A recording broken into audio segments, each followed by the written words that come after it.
You will never tell your family what you actually do. Not your parents, not your best friend, not the person you marry. If you're lucky, you'll retire with a cover story so complete that even you sometimes forget which parts were real. If you're unlucky, you'll disappear, and no one will ever be allowed to know why. This is your life in espionage. Every rank, every rule, every reason to trust no one. Let's begin. Level 1, the applicant. You don't walk into an interview. You submit yourself into a machine. Most jobs, you apply, you interview, you get an answer in 2 weeks. Here, you disappear into a process that can take 12 to 18 months. Multiple polygraphs, financial records, every relationship you've ever had, examined by strangers. And here's the part nobody tells you. If you fail, you will likely never know why. The reason for your rejection is classified, sometimes from you. You could be denied for something as small as a foreign contact you forgot to mention, or something you did right that just didn't fit a need they can't disclose. There is no appeal, there is no explanation. You simply stop hearing back. Some candidates wait over a year for a no that never even arrives. This is rank 0. Before you've done anything, before you've even been trusted with a single secret, you've already learned the first rule of this life. You will rarely get to know the whole truth, not even about yourself. Level 2, the trainee. You made it, you're in. They send you to a facility that doesn't officially exist on any public map, the kind of place referred to only by a nickname. Think of it as boot camp for lying convincingly enough to survive. You'll learn surveillance, communications, how to build and maintain a cover identity so it holds up under pressure. And then, one day without warning, an instructor sits you down and tells you they have evidence you committed a felony. It's not real, it's a test. They want to see what your face does, whether your story holds, whether you crack under the exact kind of pressure a hostile intelligence service would apply if they ever suspected you. Most people in that room feel something close to real fear, because the training is designed to make the lie feel like it might actually end your life as you know it. This is where you learn the second rule. The people testing you today are rehearsing the people who will try to break you later. Level 3, the case officer. Now you have a title, and it's not the one you think. Here's the twist almost nobody outside this world understands. The people the movies call secret agents, that's not you. Internally, you're a case officer or an operations officer. The actual agents, the people risking the most, the ones who could be executed for treason if they're caught, are the foreign nationals you recruit. They're called assets. Your entire job is convincing another human being, often someone with a family, a career, a life to lose, to become one of those assets, to hand you their country's secrets, to trust you with something that could get them killed. You are not the spy in the traditional sense. You are the person who builds spies out of other people's lives. That weight doesn't show up in any job description. Level 4, the field officer. This is where the job gets boring. And that's exactly the point. Before you can do anything, meet a source, service a dead drop, pass a single piece of information, you run something called a surveillance detection route. Hours, sometimes most of a day. A deliberately illogical path through a city, designed for one purpose only, to find out if anyone is following you. No gadgets, no car chases, just walking, riding buses, doubling back, watching reflections in windows. It is the least cinematic part of the job, and it is the part that keeps you alive. And when you finally do leave something for your asset, a dead drop, the signal that it's ready isn't even at the drop site. A piece of tape on a lamppost, a chalk mark on a wall, sometimes miles from the actual location. That way, if a hostile service catches the signal on camera, they've learned nothing. They know a message exists. They have no idea where. Every rank below this one taught you how to lie. This rank teaches you how to disappear in plain sight. Level 5, the illegal.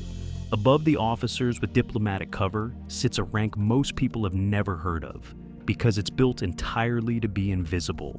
The illegal, no embassy, no diplomatic immunity. If you're caught, There's no protection, no quiet swap at a border checkpoint.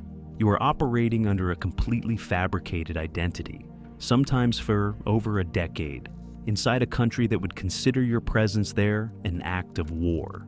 In 2010, an FBI operation called Ghost Stories exposed 10 real illegals who had been living ordinary lives in American suburbs. Neighbors, co-workers, parents at school pickup. Some of them had been embedded for over 20 years before anyone knew. Imagine spending 2 decades building a real marriage, a real home, real friendships, all of it constructed on top of a lie so deep that even the people closest to you have no idea who you actually are. This is the rank where the job stops being something you do and starts being something you are. Level 6, the veteran, living with the mole hunt. You've survived years in the field. You've recruited assets. You've run operations most people will never learn about. But there's a rank above every rank that nobody puts on an org chart. The constant, quiet awareness that your own service could be the thing that gets you killed. Some of the most damaging intelligence failures in history didn't come from a hostile country outsmarting the system. They came from trusted insiders, senior officers decades into their careers, quietly selling out their own colleagues. Officers exposed this way have been directly responsible for other officers being identified, arrested, and in some cases executed by the country they had been spying on. At the veteran rank, you're no longer just worried about the enemy across the border. You're wondering about the person 2 desks away who has access to exactly what you have access to. The paranoia doesn't go away with experience. It just changes direction. Level 7, Station Chief. You made it to the top of the visible hierarchy. You now run every operation in an entire country. And here's the part nobody expects. A lot of veteran officers see this as less of a promotion and more of a cage. You're behind a desk now, reading reports instead of running them, managing careers instead of managing risk in the field. The adrenaline, the actual craft you spent your whole career mastering, most of that now belongs to someone junior to you. Inside the culture, real prestige doesn't always go to the person with the office and the title. Sometimes the most respected person in the building is the veteran singleton officer, still out there alone, still recruiting sources in the hardest, most hostile countries on Earth.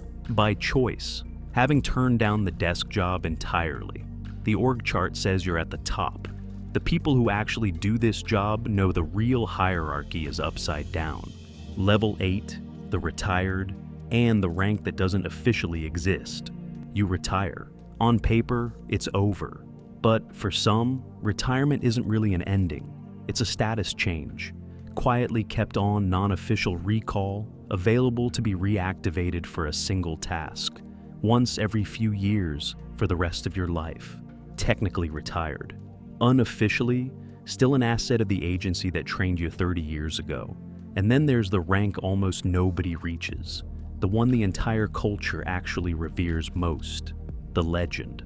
The names you already know, the famous Cold War spies, the ones in documentaries, are famous specifically because their operations failed, or they were betrayed, or caught. Fame in this world is almost always the byproduct of exposure, which means the actual most successful intelligence officers in history are, by definition, the ones you have never heard of, because nothing about their careers ever surfaced. No book, no documentary, no name. In every other profession, the goal is to be remembered. In this one, the highest possible rank is to have never existed at all. You started this life submitting yourself to a process that might never give you an answer. You end it, if you're one of the best to ever do it, as someone the public will never know existed.